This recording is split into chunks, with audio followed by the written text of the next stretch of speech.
So good morning everybody, myself Acharya Vishwendra, and today I am going to discuss a worksheet on the basis of moment of inertia. So let's discuss the worksheet over here. So here is the worksheet.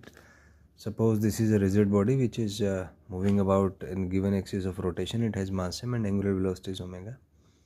So पहला question है what is radius of gyration के. सो मान लीजिए इसका moment of inertia I है इस axis के about. So I is equals to होता है एम के square.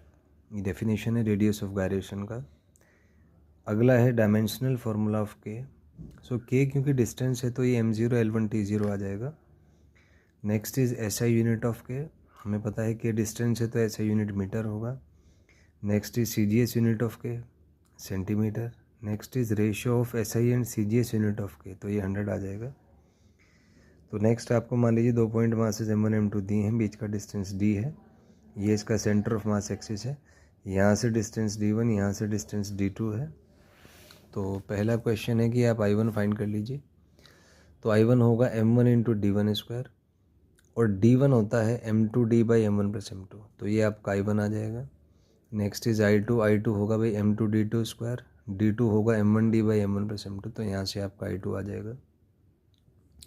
Next is moment of inertia of the system. So ये म्यू डी स्क्वायर आते हैं, इन दोनों को आप कंबाइन करेंगे तो सॉल्व होके M1 M2 upon M1 plus M2 into D square आ जाएगा. नेक्स्ट इज हमें एक इक्विलेटरल ट्रायंगल दिया हुआ है जिसके वर्टिसेस पे आपने 3 मास रखे हुए हैं.